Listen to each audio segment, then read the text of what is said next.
Today, we are going through this video to see why California is slowly collapsing. California, once seen as an opportunity and a paradise, is no longer such a state. In fact, people are leaving in droves and droves. California still has its natural resources and its beauty. Despite California's natural resources like timber, minerals, the beaches, the mountains, why are people leaving and why is California no longer a paradise that it used to be? We also have the shipping ports. We have the top 4 world universities, Stanford, USC, UCLA, and Caltech. So what gives? Let's look at the deeper issues why a lot of people are leaving California and why a lot of people are not coming to California like they used to. Let's start with the economic and social issues like the gasoline prices. California has the highest gas prices in the US, a result of strict regulations, high taxes, and costly fuel blends. At peaks of $7 a gallon in some areas, residents are paying the price for policies that don't fix the roads they actually drive on.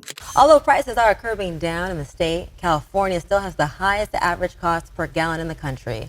The states of Hawaii and Washington are the only other states with prices above $4 a gallon. Let's look at another emerging problem which is getting worse and worse, and that is homelessness. Nearly half of America's homeless population lives in California with no end in sight. Billions have been allocated to tackle the problem, yet cities like San Francisco and Los Angeles can't handle this issue.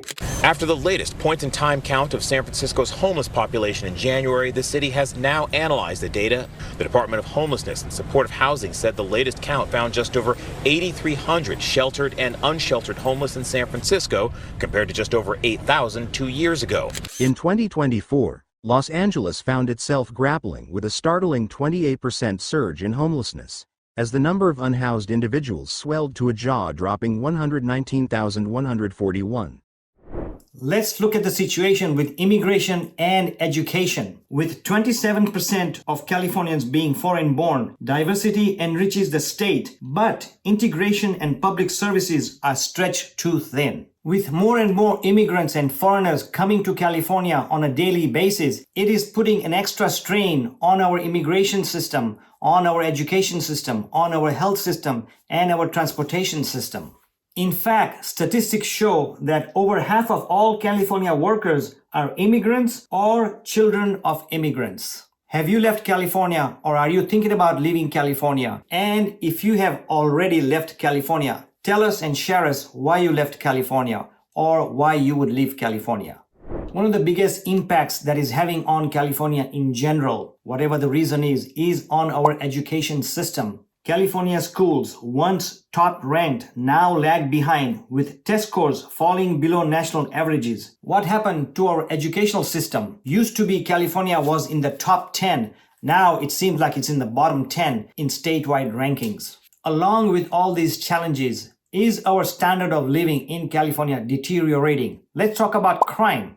Crime is out of control. San Francisco has the biggest per capita property crime rate in the US, and Los Angeles is one of the most violent cities. People go into shops, pick what they want, and there is nothing you or the cops can do. What gives? Let's talk about taxes. Here's something that you cannot get away with at all. California leads the nation with a top income tax rate of 13.3%, alongside high property and sales taxes. It's no surprise residents and businesses are moving to tax-free states like Texas and Florida for good. Living in California, it is one of the most expensive states in the USA. It's among the top 3 states as an expensive state. But the other factor that drives the cost of living so high is the housing cost, not only the purchasing of housing, but also if you're renting a house. Housing costs are another major factor. Sky-high prices coupled with increasing insurance premiums from wildfires and storms are making it unaffordable for many. Let's look at the housing cost. California homes are about twice as expensive as the typical US home. When it comes to monthly payments, if you buy a house today in California, your payments are around $5,500 a month. This of course includes your mortgage payments, your property tax, your insurance. Based on certain factors, you can read the summary in the fine prints.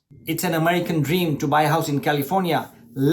How many people can actually afford to buy a California today with the home prices sky high, untouchable, Only 15% or less can afford to buy a house today. Let's look at this. The housing affordability index in California is only 15%. That means 15% of California households could afford to purchase a medium price home today. This is a ridiculous number. If you look at the price, the median home price in California is about $833,000 and $170. This shows an increase of almost 6% from a year ago. If you look at the income, a minimum income of $222,000 is required to make monthly payments of $5,570 at a 30-year fixed rate mortgage of 7.39%. These numbers are just out of whack. California sucks, should I say that? Let's talk about the cost of living, starting with insurance and property taxes. When it comes to insurance, you probably have seen the rise in your premiums. Some areas, disaster-prone areas where there are wildfires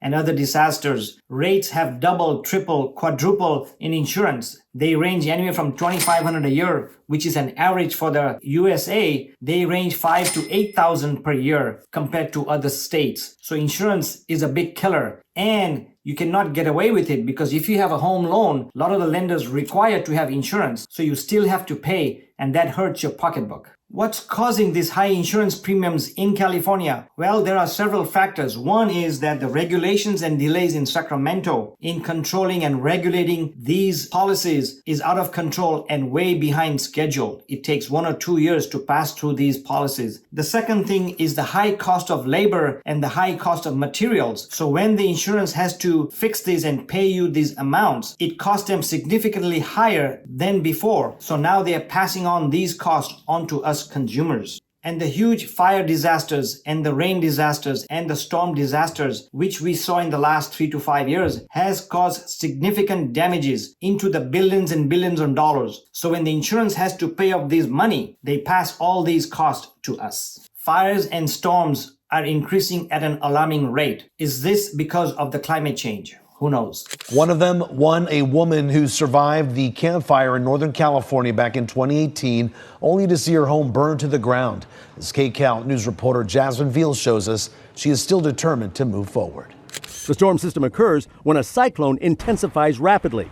Take a look at this view of the system from satellite imagery. We had some trees come down and a lot of things blew around, but we did okay. Let's talk about infrastructure in California. California's infrastructure has stagnated since 1970s, failing to keep with population growth. Roads, schools, and utilities are not developed for modern needs. Despite a booming population, leaders did not invest in adequate infrastructure like dams, aqueducts, or freeways. If we look over here, infrastructure investment has declined by 37%. Southern California ranks 22nd nationally in infrastructure investments, and the commutes are 20 to 30% longer since the 1990s.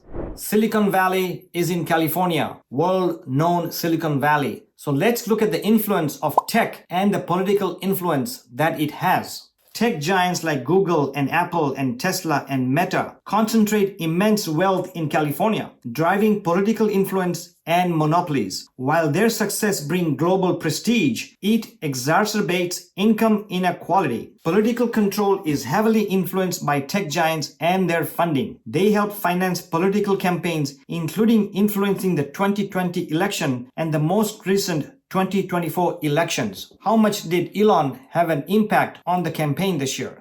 Furthermore, California's political scene is dominated by a single party, stifling debates and innovation. Whether you lean left or right, unchecked power often leads to complacency. So, is California still the land of opportunity? Is it still a paradise? The exodus suggests otherwise. But can the state recover? Or has its golden era come to an end or nearing an end?